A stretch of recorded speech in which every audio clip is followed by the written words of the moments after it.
Hello, everybody. So, local elections in much of England are being delayed by the Labour government. Begs the question, why? I'm not sure if local elections have ever been delayed apart from during coronavirus. So, some people regard it as scandalous and undemocratic, like an attack on democracy. Now, it's true that there's been a shake-up of local elections. So, new local authorities, some places are going unitary authority, whatever. And so these local councils would be then serving in a council that's going to be wound up only a year later.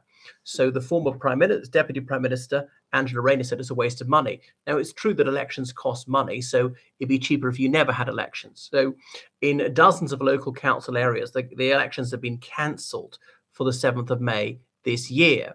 Now the Conservative Party and Reform United Kingdom have said Labour is doing this because Labour's petrified they're going to be absolutely trashed.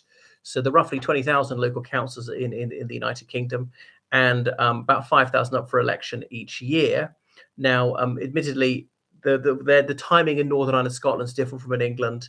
I'm not sure about in Wales and so on. So some councils have elections every year, some have it every fourth year or whatever. It's confusing because there's roughly one council for every 3,000 voters, not people, voters. So excluding children, excluding people who can't vote for citizenship reasons, are just not on the electoral register. So you could have a ward of 3,000 voters for one councillor, a ward with two councillors and 6,000 voters, a ward with roughly 9,000 voters and therefore three councillors and something like that. And sometimes elect one of those councillors each year.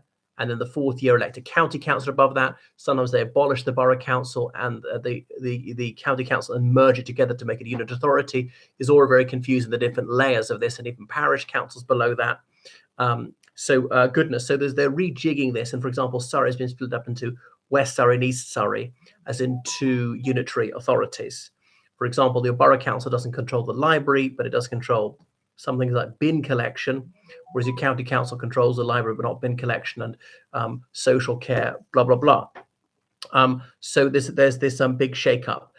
Is there some electoral calculation in it? Well, almost certainly there is. There's in almost every political decision, that is an element in it. You'd be mad, possibly idiotic as a politician if you didn't think about that. So, well, we're just providing the best for the people, okay, which presumably you think is going to redound to your advantage.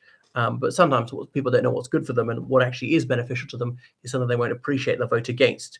So, but by delaying the election for a year, Labour might make it worse for themselves, appeared to be cowardly, appeared to be denying democracy and so forth, and save up more resentment and anger for next time. On the other hand, maybe they'll calculate things will run their way. The economy is growing a little bit. Is that going to speed up? Illegal immigration, can that come down? Maybe not. More like legal immigration has come down, continue going down, and they could reap the benefit of that. They might have a more popular leader by May 2027. Okay, there could be ructions. The Conservative Party, Reform United Kingdom is already dipping in the polls as it continued on a downward trajectory. So that could work for the Labour Party. They're mutterings from the Liberal Democrats. They're not satisfied with Fred Davey. He's just got no airtime. The party's going nowhere. That discontent amongst Labour voters is translated to increased support for the Greens and not for the Liberal Democrats. So various things could start to work in Labour's favour. So maybe it's not as crazy as you might think. Okay, so what do you think? Is it right to delay this? Even the Second World War, they weren't delayed. Only in COVID, to stop people going around and spreading the disease, they didn't do it. So it's a really, really big deal. In some Local Government Act from about 2000, this is an obscure clause allowing the government to postpone these elections under extraordinary circumstances. Not saying what these exceptional circumstances are, but it's not intended to simply be for partisan reasons. Because it's beneficial to the governing party. So people say that they are abusing this legislation for nakedly one-sided reasons. It's just for the advantage of the Labour Party and not for the betterment of the public. What do you think? Anyway, thanks for watching my channel. Make sure you subscribe on Patreon, donate PayPal, georgecalan7@gmail.com. Goodbye.